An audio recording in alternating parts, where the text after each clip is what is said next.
हाय या Harshad, hi. Good afternoon. Good afternoon, good afternoon. मेरा voice ठीक है? जी जी, बिल्कुल क्लीन आ रहा है। आपको भी कैसे? सुनाई दे रही है ना आवाज क्लियरली?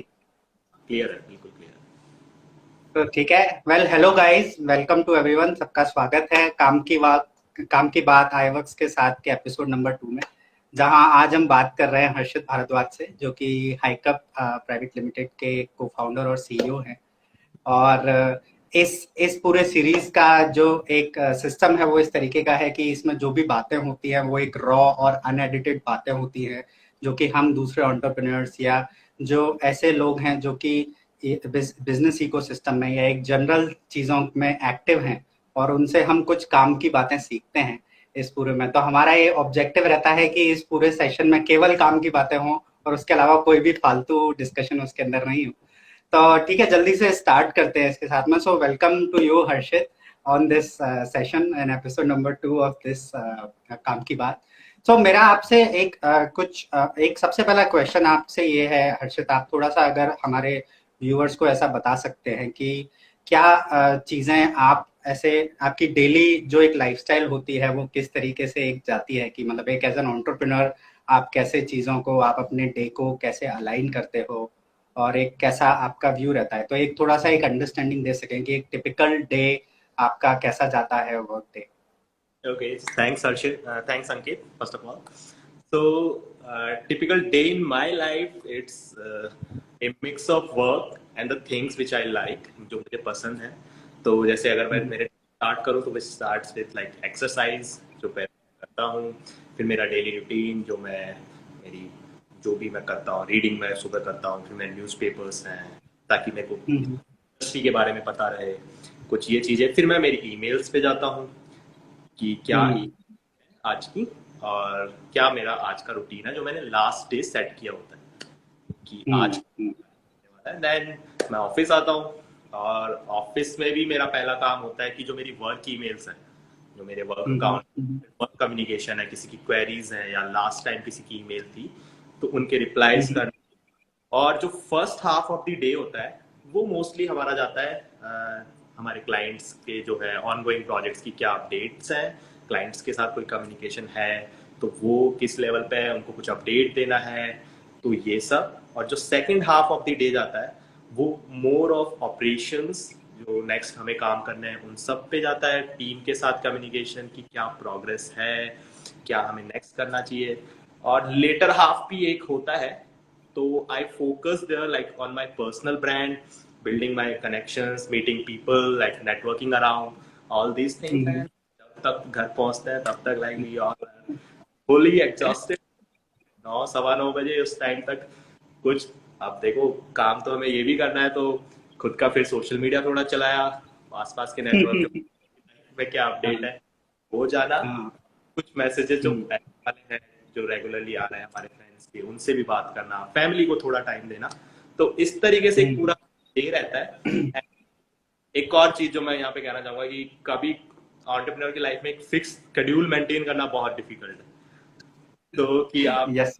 ऐसा कुछ कर सके कि मेरा ये पर्टिकुलर टास्क है, तो it's very ad hoc, but ultimately you need to manage things. आपको उधर रहना है कि हाँ, मैं अगर मेरा एक टास्क बीच में मेरा एक ब्लॉक गया है कहीं पे, तो वो ब्लॉक के कारण मेरे आगे वाले ब्लॉक खराब ना हो, टाइम ब्लॉक्स। तो exactly exactly.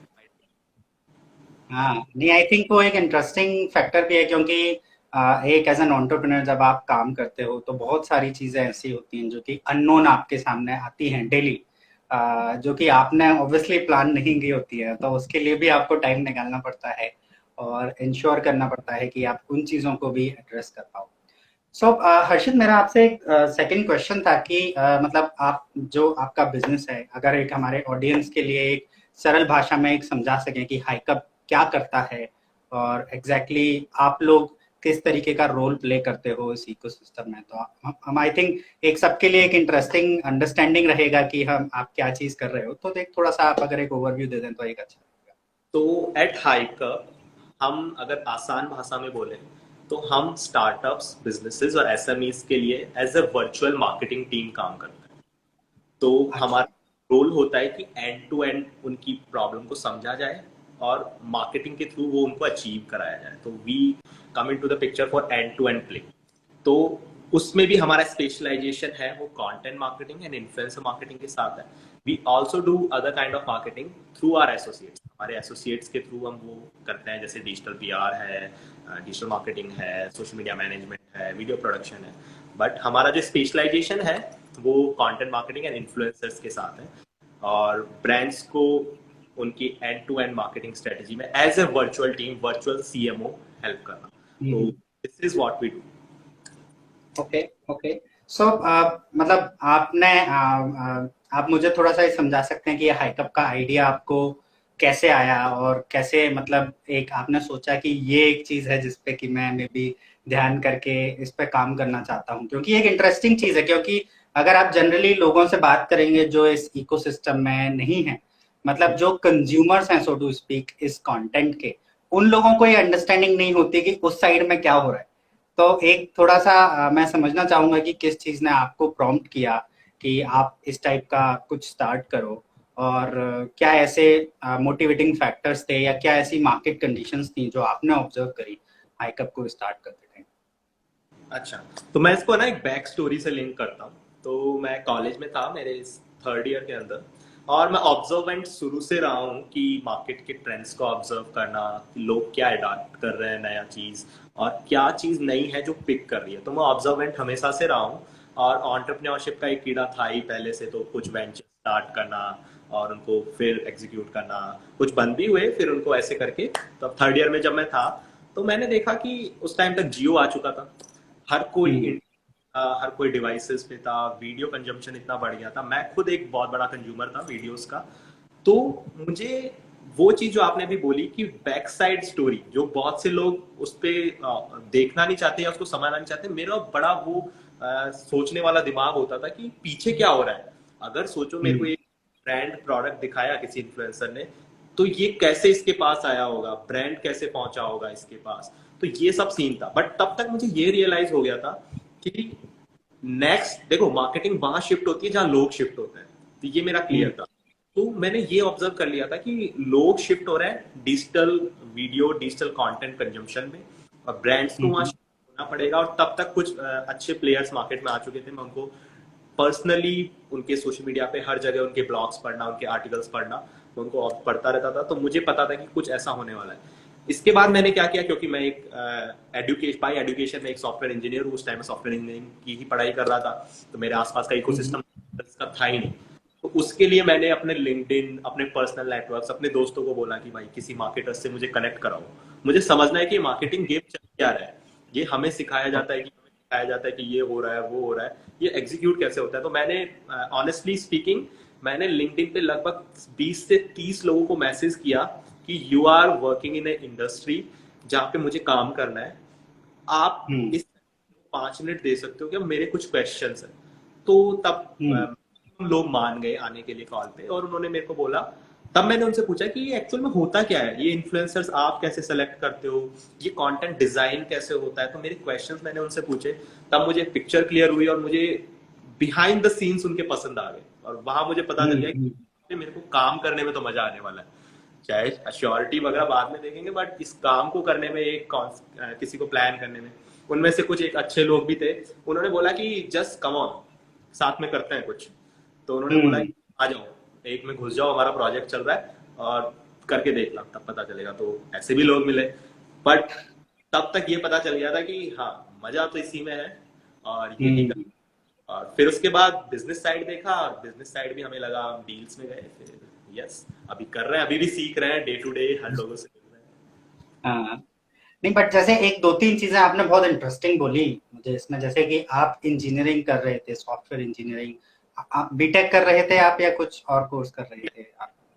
BTech, BTech computer science कर रहे थे। तो आई थिंक एक एक मोर और लेस अगर बोला जाए तो भारत देश में एक बहुत सबसे अच्छी चीज जो की जा सकती है ग्रेजुएशन में लड़कों के हिसाब से, वो आप वही चीज कर रहे थे। तो मतलब ये मूवमेंट लिया आपने कि मार्केटिंग में, मतलब जैसे आपने बोला आपका इंटरेस्ट था और आपने लोगों को रीच आउट किया आगे से समझने के लिए, तो एक जैसा इनिशिएशन लेना आगे से, और मतलब कंटेंट एज अ स्पेसिफिक या मार्केटिंग एज अ ओवरऑल चीज जो चलती है आपने कोशिश की कि मैं आगे से उसको समझूं और आगे से करूं, तो ये एक आई थिंक एक बहुत अच्छा इनिशिएटिव था। और कहीं ना कहीं लोग इस पॉइंट पे जाके ही कई बार मैंने देखा है कि अटक जाते हैं कि हम किससे पूछें, कि हम किससे इस चीज के बारे में पता करें।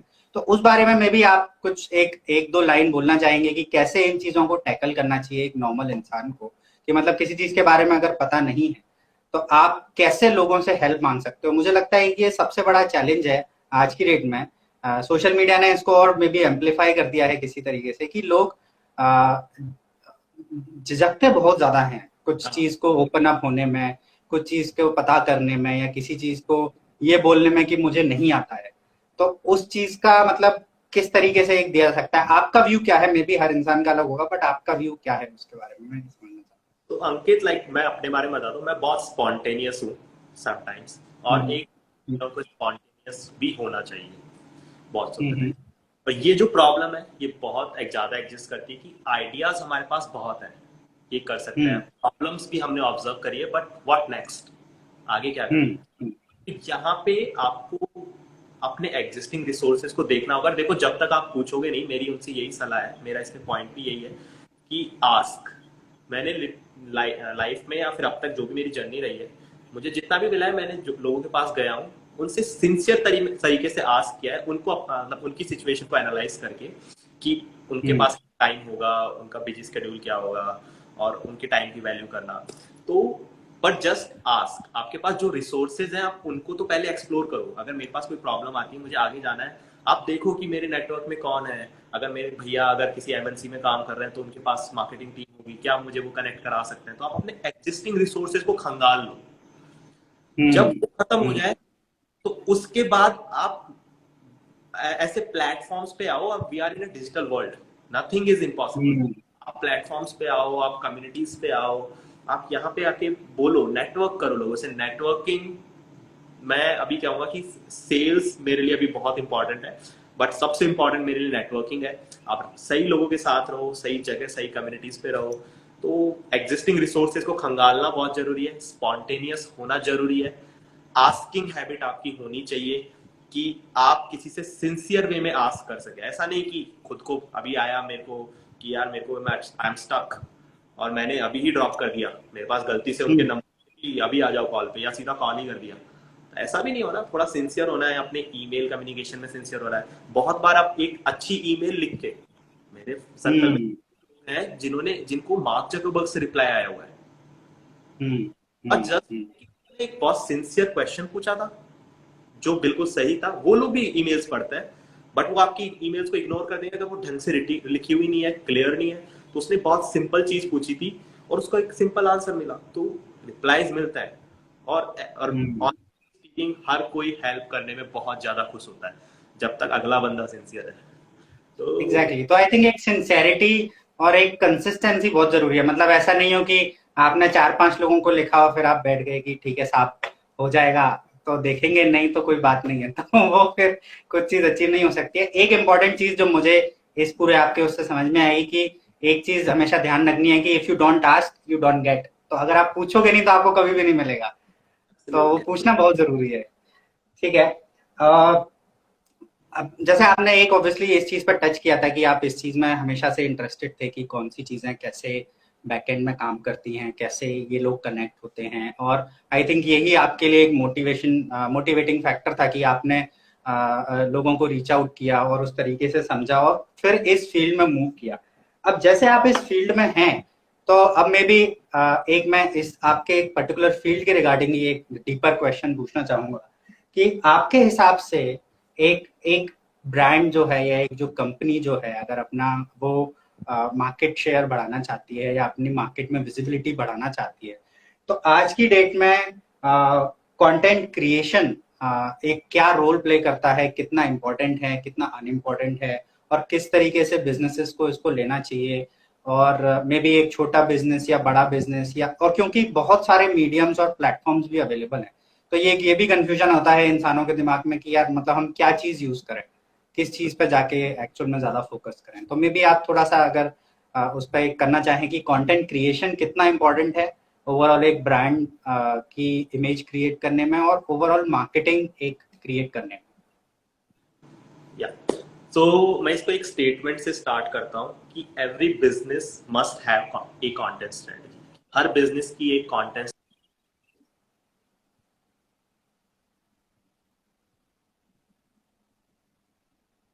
You are not audible, sorry. हाँ, you are no. Okay, so हर बिजनेस की एक कंटेंट स्ट्रेटजी होना जरूरी है आज के टाइम पे। व्हाई? बिकॉज अगर आप देखो ना, कंटेंट ये टेक्स्ट कंटेंट भी हो सकता है, वीडियो कंटेंट भी हो सकता है, इमेज कंटेंट भी हो सकता है, ऑडियो कंटेंट भी हो सकता है। कंटेंट एक जरिया है जिससे आप अपने टारगेट कस्टमर, टारगेट ऑडियंस तक अपना मैसेज कन्वे करते हैं। तो दिस इज अ मीडियम। तो first of all this is important. अगर आप मार्केटिंग कर रहे हो तो भी कंटेंट इसके हार्ट पे रहेगा। अगर आप अपने अगर आपने सपोर्ट टीम भी है, अब कई बार सपोर्ट टीम भी हम वहाँ पे आर्टिकल्स होते हैं, तो कंटेंट वहां पे है। अब इसको हम एज ए फाउंडेशन देखना चाहिए कि ये एक तरीका है जिससे आप अपनी ऑडियंस से कनेक्ट होते हैं और वहां तक अपना मैसेज कन्वे करते हैं। तो अब ये फाउंडेशन है हर चीज का, वेदर इट्स मार्केटिंग। अगर ये मार्केटिंग है उसका भी, अगर आप कोई सेल्स क्लोज करना चाहते हैं तो आपकी जो पिच डेक है वो भी कंटेंट है, सब कुछ कंटेंट है। अब ये जो है, इसमें आपका जो क्वेश्चन था कि कैसे करना चाहिए, उसमें उसके कुछ स्टेप्स हैं, बिल्कुल बेसिक स्टेप्स हैं। वो ये है कि आप अपनी ऑडियंस को एनालाइज करें। सी, कंटेंट ट्रस्ट बिल्ड करता है, कंटेंट एडुकेट करता है, और उससे आपका अल्टीमेटली इम्पैक्ट आता है। तो ये थोड़ा पेशेंस वाला काम भी है, बट आप अपनी ऑडियंस को पहले समझे, अपने कस्टमर्स को। ऐसे नहीं कि आपने अपने किसी भी एक दूसरे ब्रांड को देखा और अपना कंटेंट स्टार्ट कर दिया कि वो कर रहा है तो मैं भी। ऐसा नहीं, अपने कस्टमर को समझना कि भाई मेरा कस्टमर किस टाइप का कंटेंट चाहता है या यूजुअली देखता है।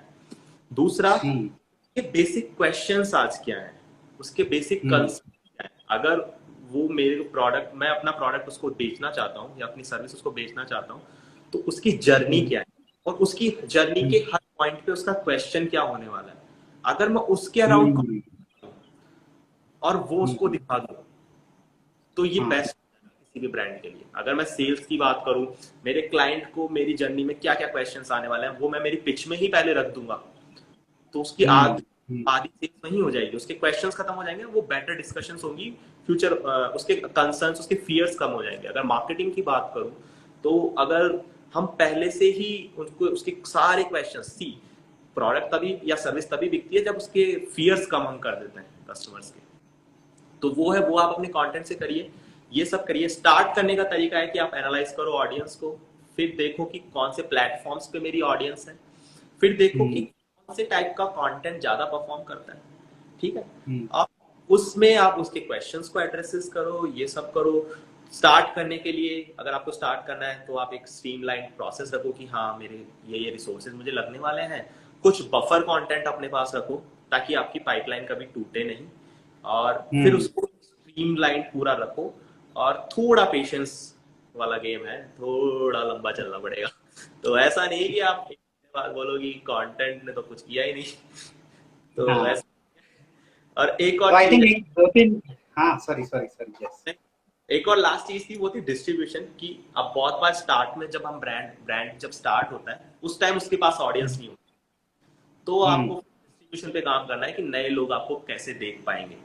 वो आप कैसे भी कर सकते हैं पहुंच के। बहुत से लोग एड्स के साथ करते हैं, बहुत से लोग ऑर्गेनिक हैशटैग्स के साथ प्ले करते हैं, ट्रेंड्स के साथ प्ले करते हैं मार्केट के, कि मेरी चीज पहुंचे। तो डिस्ट्रीब्यूशन को अवॉइड नहीं करना। हाँ प्लीज। तो मे बी अगर मैं एक इसको समराइज करना चाहूँ तो सबसे पहला स्टेप ये है फाइंड आउट करना कि जो ऑडियंस है या जो यूजर बेस है आपके प्रोडक्ट का या सर्विस का, वो किस टाइप का कंटेंट कंज्यूम करता है, उस टाइप का कंटेंट क्रिएट करना, और फिर उसको राइट तरीके से डिस्ट्रीब्यूट करना और राइट चैनल्स पे डिस्ट्रीब्यूट करना जहां पर कि आपका यूजर बेस है। क्योंकि अगर आपका यूजर बेस प्लेटफॉर्म ए पर है और आप प्लेटफॉर्म बी पर उसको चला रहे हैं तो उसका कोई फायदा नहीं निकलने वाला। एग्जैक्टली। तो ठीक है, आई थिंक ये एक इंटरेस्टिंग अंडरस्टैंडिंग था। मेरा एक मे बी एक क्वेश्चन मेरे दिमाग में काफी टाइम से था कि हम एक बज़वर्ड सुनते हैं मार्केट में, क्रिएटर इकोनॉमी एक है, और कैसे ये काम करती है। तो मुझे लगता है कि ये एक मे बी आपसे पूछना एक अच्छी चीज होगी क्योंकि आप इस सिस्टम में हो। तो आपके हिसाब से क्रिएटर इकोनॉमी होती क्या है, मतलब ये चीज क्या है जिसको, जैसे कि आजकल बोला जाता है कि ये एकदम से राइज में आई है और क्रिएटर्स अब बहुत सारी चीजें कर रहे हैं, क्रिएटर इकोनॉमी बढ़ रही है।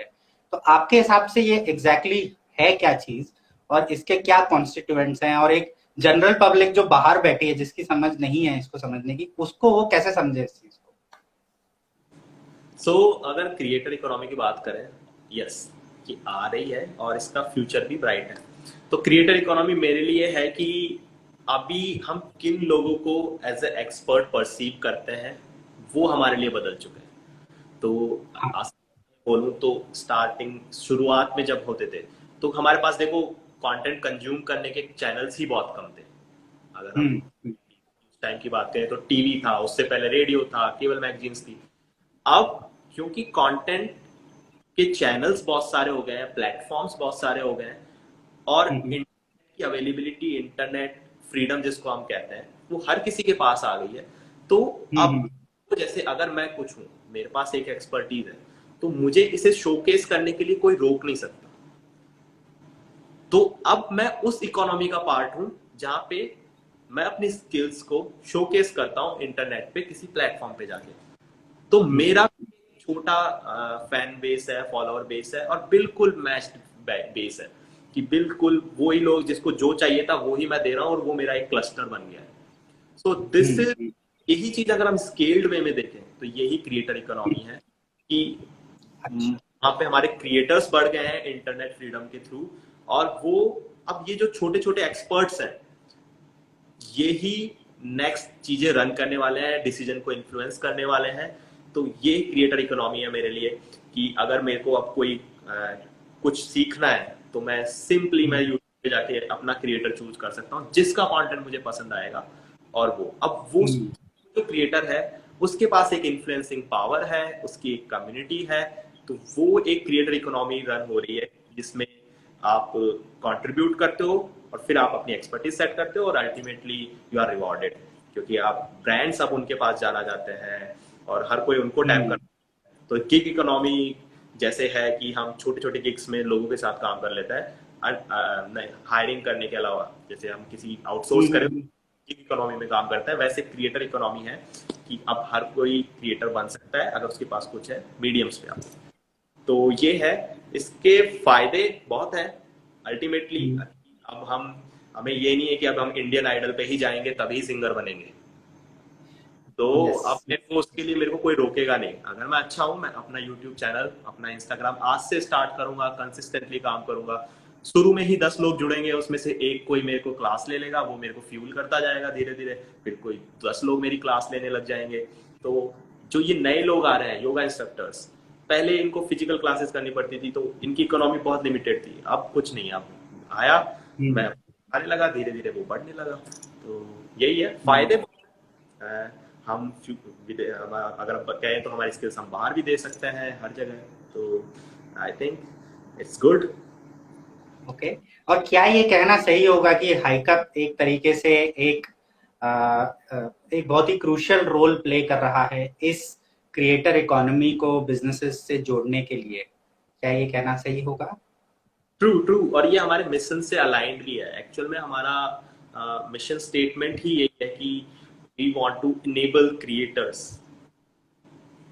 तो अगर मैं उसमें बात करूं तो हमारी शुरू से फिलोसफी रही है कि हम क्रिएटर सेंट्रिक हैं, इन्फ्लुएंसर सेंट्रिक है, कंटेंट सेंट्रिक है, जिसमें हमारी अप्रोच रहती है कि अगर ब्रांड ऑब्वियसली वो एक कस्टमर है, क्लाइंट एक कस्टमर है, बट उसके बाद जो अच्छे क्रिएटर्स हैं उनको हम्म। लाया जाए और उनको फाइनेंशियली उनको वर्क प्रोवाइड करके ब्रांड्स के साथ लॉन्ग टर्म में जोड़ के कैसे भी करके उनको क्रिएटर इकोनॉमी का पार्ट बनाया जाए।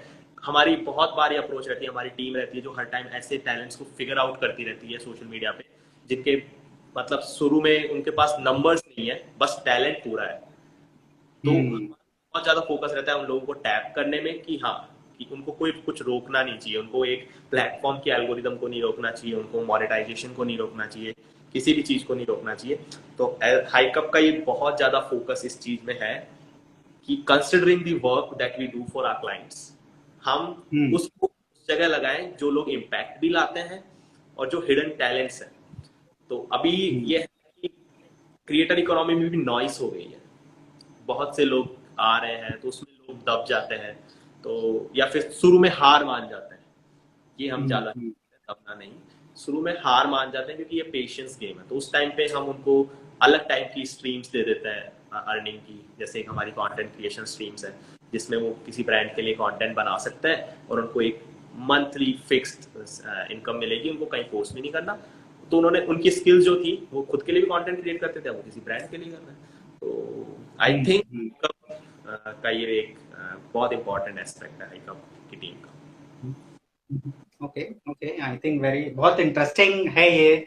आई थिंक एक जो इस सिस्टम में है उसके लिए मे बी गोइंग फॉरवर्ड एक तरीके की नॉर्मल चीज हो जाएगी, बट कोई बाहर से अगर देखता है तो उसके लिए एकदम अलग चीज है और बहुत इंटरेस्टिंग रहता है। तो मेरा एक नेक्स्ट क्वेश्चन आपसे था कि जैसे अगर आप जैसे बिजनेसेस के साथ में काम करते हैं या कोई एक जनरल ऑडियंस जो कंटेंट कंज्यूम कर रही है, तो हम जैसा देखते हैं कि जैसा आपने बताया कि अच्छे कंटेंट क्रिएटर्स जो हैं, तो एक इसका डिफरेंशिएशन कैसे है? मुझे लगता है ये एक बहुत बड़ा चैलेंज है क्योंकि सब लोग बनाने लग गए हैं। तो एक कोई मतलब ऑब्वियसली कोई एक ऐसा तराजू तो है नहीं जिस पे कि मैं बोल सकूं कि ये अच्छा है और ये खराब है, क्योंकि हो सकता है जो खराब मेरे लिए है वो किसी और के लिए अच्छा हो। तो एक ओवरऑल मतलब एक कैसे एक बिजनेस पर्सपेक्टिव से या एक जनरल ऑडियंस के तरीके से एक गुड और बैड कंटेंट में कैसे एक डिफरेंशिएशन किया जाए? जैसे मेरा एक पर्सपेक्टिव ये रहता है कि आप मतलब सारी तरीके की चीज अवेलेबल है, एंटरटेनमेंट भी है, एजुकेशन भी है, लीवरेज भी है, like when you go to internet and watch content, right? तो मेरा ये ऑब्जेक्टिव रहता है कि एक लिमिटेड वे में मतलब 5 to 10% ही एंटरटेनमेंट रहे, नॉट मोर देन दैट, और ज्यादा जो टाइम रहे वो एजुकेशन और लेवरेज कैसे कर सकता हूँ मैं इस नॉलेज को, उस पर रहे। बट मे बी मेरा एक तरीका वो मेरे लिए सही है, किसी और के लिए नहीं है। तो एक एक क्या एक तरीका हो सकता है जिससे कि हम एक गुड और बैड कंटेंट में डिफरेंशिएशन कर सकते हैं, या फिर एक एक बिजनेस किस तरीके से देखता है? मे बी आप बिजनेसेस के साथ डील करते हैं तो आप थोड़ा सा एक अंडरस्टैंडिंग अगर बता सके तो। Absolutely absolutely. और आपने जो कहा वो सच भी है कि कंटेंट क्रिएशन अब बहुत ज़्यादा हो गया है, तो एक नॉइस हो गई है इसमें। एक अच्छे कंटेंट की परिभाषा ये है कि जिसमें वैल्यू क्रिएशन हो। अब वो क्रिएशन किसी भी सेंस में हो सकता है, एजुकेशन हम्म, हो सकता है, नई इंफॉर्मेशन प्रोवाइड करना हो सकता है, एंटरटेनमेंट इन सर्टेन वे हो सकता है। तो एक अच्छा content value creation, very clear, clear in message, कि बिल्कुल क्लियर रहना है अपने मैसेज में। ऐसा नहीं कि हमें बोलना था कि मैं जयपुर जा रहा हूँ और उसको बोल दिया इधर उधर इधर उधर। अपना क्लैरिटी, बिल्कुल प्रिसाइज एंड वैल्यू एडिशन वहां पे होना चाहिए। ये एक कंटेंट है। ब्रांड के पर्सपेक्टिव से देखें ना अंकित, ये बहुत बिहाइंड द सीन वाली बात है, बट हमने जितना हम, क्योंकि हम काम ही ब्रांड्स के साथ करते हैं, उनकी सोशल मीडिया टीम, उनकी मार्केटिंग टीम के साथ, वो बहुत ओपन है इन चीजों के बारे में और बहुत अडेप्टेबल भी है। वो अडेप्ट करते हैं कि आप अच्छे क्रिएटर्स को लाइए, चाहे उनकी एंगेजमेंट कम, चाहे उनकी ये चीजें होंगी, बट हमें फेकनेस मत सेल करिए। तो फेकनेस भी बहुत ज्यादा, अभी लोग, कुछ लोग हैं जो अर्ली सक्सेस के लिए फेक इंप्रेशंस बाय कर रहे हैं, फेक बाय कर रहे हैं, ये सब कर रहे हैं, और या फिर मेहनत नहीं करना चाहते तो किसी का कंटेंट उठा के अपने पे डाल रहे हैं, या कॉपी कर रहे हैं कंटेंट आइडिया को कि उसने बनाया बस फेस बदल गया।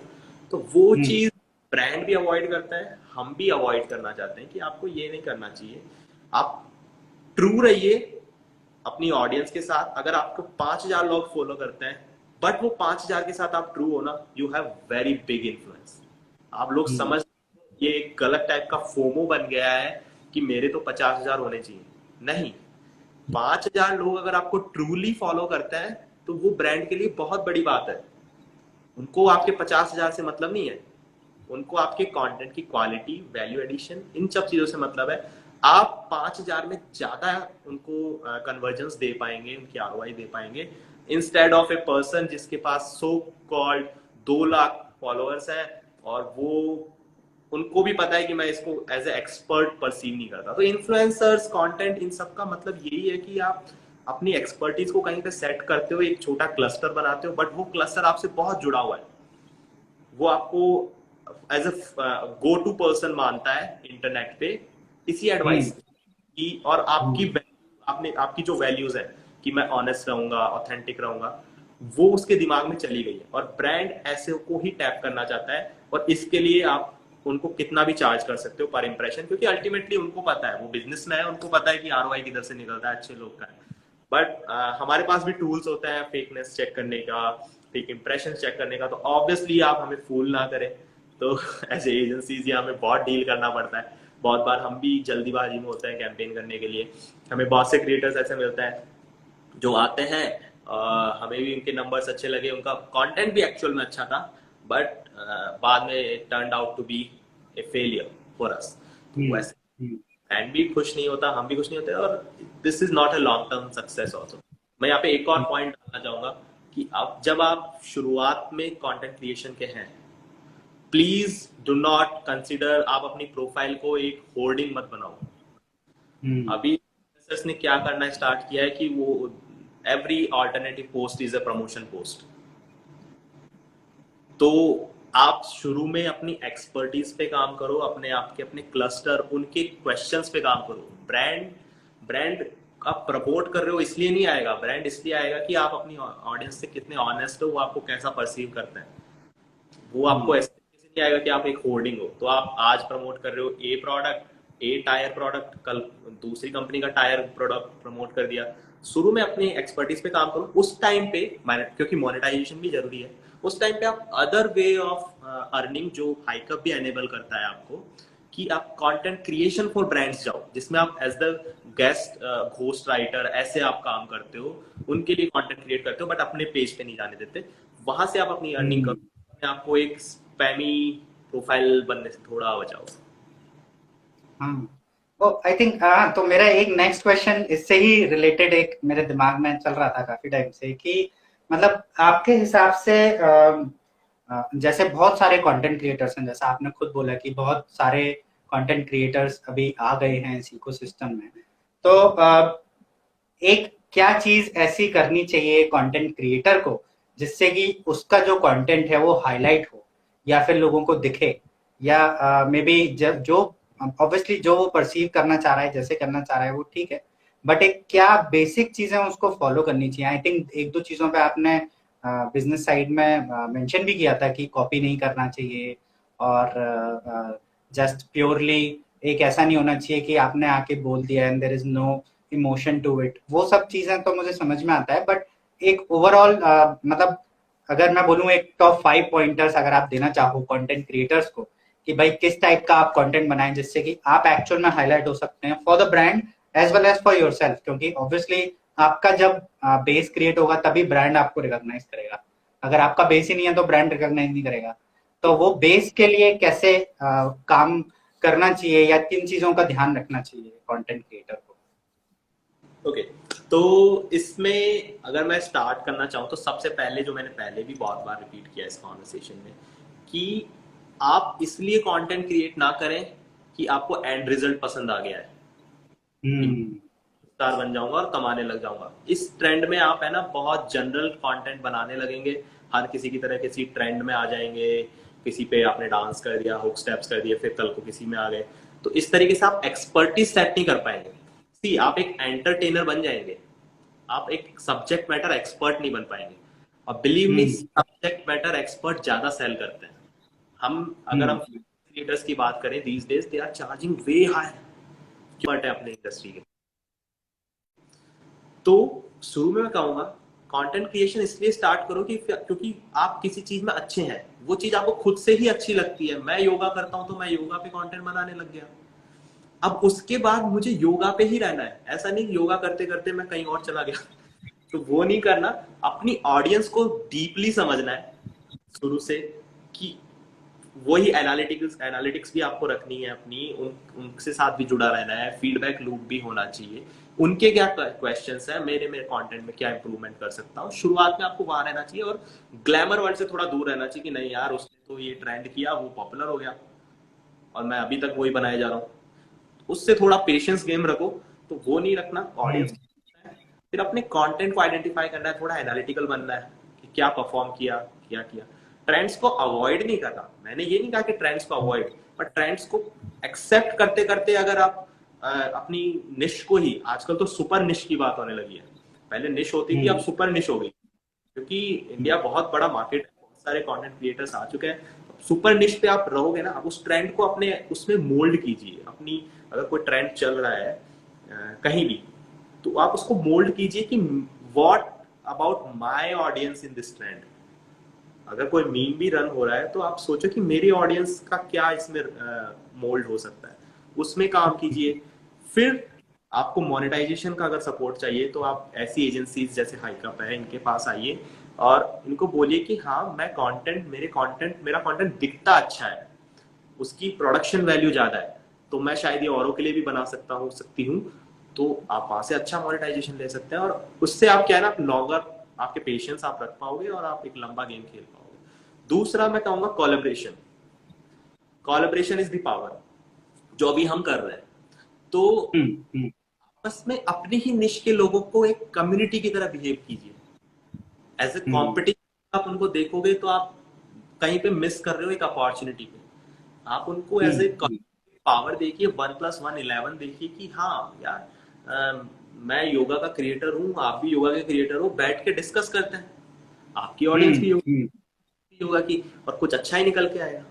तो कोलैबोरेशन ने बहुत, जिन जिन क्रिएटर्स के पास दिमाग था अच्छा, उनके पास ग्रोथ माइंडसेट था, उन्होंने कोलैबोरेशन को बहुत अच्छे से यूज किया है। इसके अच्छे एग्जांपल्स हैं।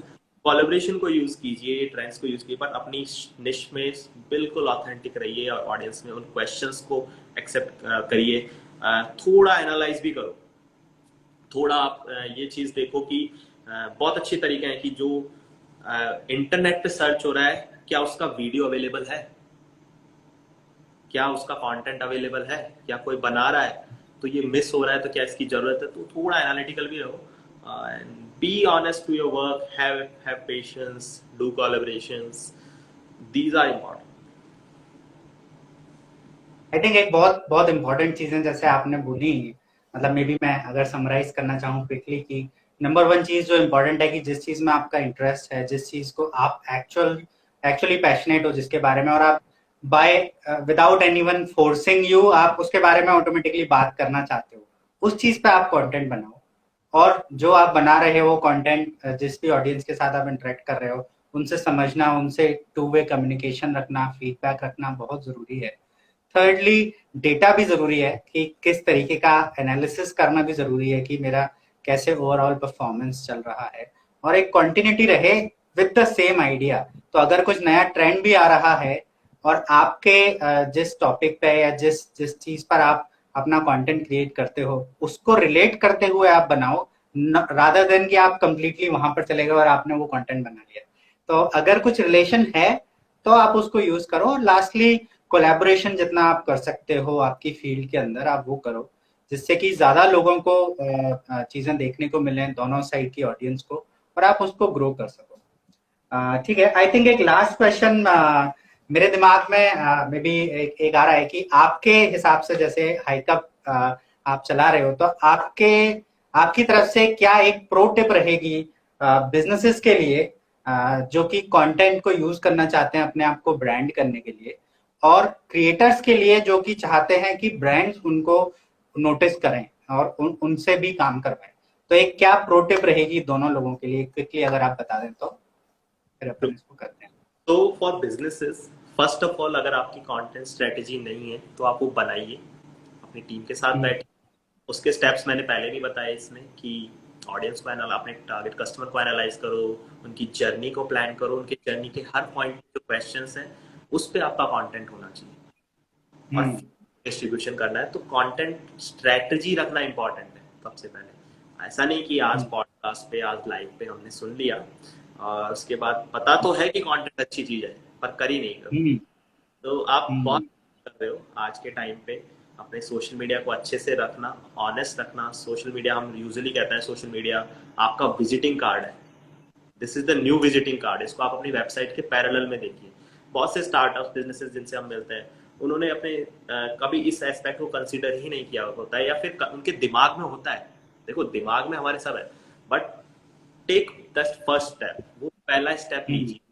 इसमें आप इंटरनल टीम के साथ भी कर सकते हैं। ऐसा नहीं कह रहे हैं कि किसी एजेंसी के पास जाओ क्योंकि आपके पास रिसोर्स नहीं है, जबरदस्ती आपने कहीं और के रिसोर्स कहीं लगा दी, but as a internal team थोड़ा पेशेंस रख के इसको कंटिन्यूअस रखो, ये आपको कभी नुकसान देगा ही नहीं। आपको this is zero loss thing, but थोड़ा अपनी प्रोसेस भी बनाइए कि आपका ज्यादा टाइम ना जाए, कि अब ऐसा नहीं कि पूरा हफ्ते का एक दिन बना के बैठ के कंटेंट ही डिसाइड करना। एक प्रोसेस सेट कीजिए कि हाँ मेरा यहाँ पे कंटेंट आइडियाज आएंगे, फिर उस पर ये कंटेंट बनेगा, और आपकी टीम, आपको बहुत कम रिसोर्स में बहुत अच्छे रिजल्ट मिलेंगे। तो ये सब है फॉर क्रिएटर्स। आई अगेन से कि अभी बहुत लोगों को इंटरनेट पे आना है इंडिया में। मुझे अभी भी लगता है कि हिंदी में अच्छा कंटेंट नहीं है, हिंदी में वाला अच्छी एजुकेशन वाला कंटेंट नहीं है।